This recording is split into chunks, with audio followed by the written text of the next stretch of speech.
आज भारतीय इतिहास के दृष्टांत पेश करते हुए आपके सामने सल्तनत काल और मुग़ल काल के जो मिलिट्री सिस्टम है उसके बारे में, सैन्य व्यवस्था के बारे में डिस्कस करते हैं।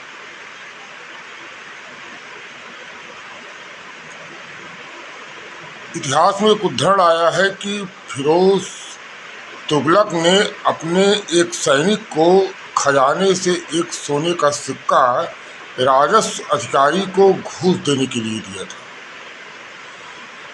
सैनिक ने शिकायत की कि राजस्व अधिकारी घूस मांग रहा है और मेरे जायज़ काम के लिए रिश्वत ले रहा है।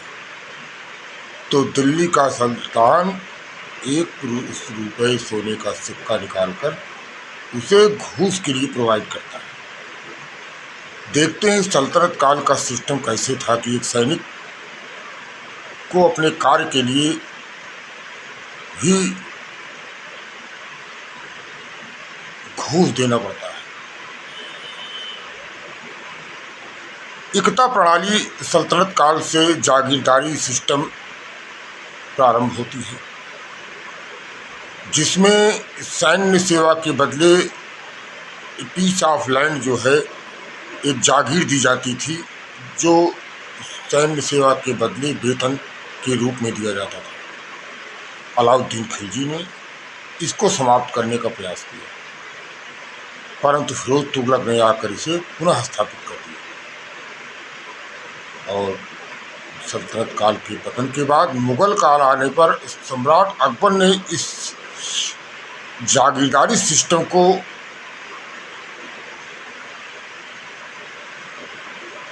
सिस्टमेटिक बनाने का प्रयास करता है और सेंट्रलाइज एडमिनिस्ट्रेशन के प्रति इस सिस्टम को लायबल करता है। इस सिस्टम को सेंट्रलाइज एडमिनिस्ट्रेशन से जोड़ता है। आज देखते हैं कि जागीरदारी और मनसबदारी व्यवस्था में बेसिक स्ट्रक्चर में क्या अंतर है। जागीरदार was the authority of grant of land of revenue collection. Jagirdar was the authority of the grant of land for revenue collection, and Mansabdar was concerned with the Mughal army.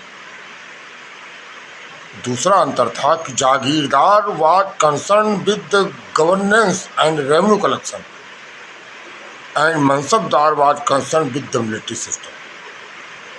मनसबदारी gradation में 10 से 10,000 तक की मनसबदारी का gradation होता था और military सेवा के बदले उनको वेतन के रूप में पीस ऑफ लैंड दी जाती थी।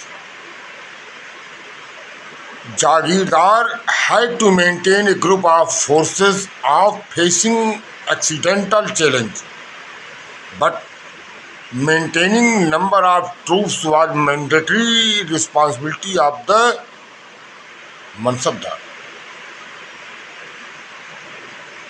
Jagirdar were associated with the grant in land, but have administrative authority with such land, not as a owner. Mansabdar were not associated with the grant in aid, but were given an administrative position for maintenance of the military troops. जागीरदारी व्यवस्था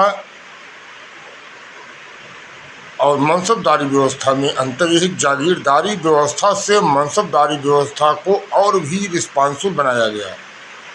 वह सीधे central government के प्रति responsible था और ऐसे लोगों को ज़मीन का मालिकाना हक नहीं दिया गया था। जैसे ही जागीरदार मनसबदार की मृत्यु होती है वो ज़मीन स्टेट में वेस्ट हो जाती है।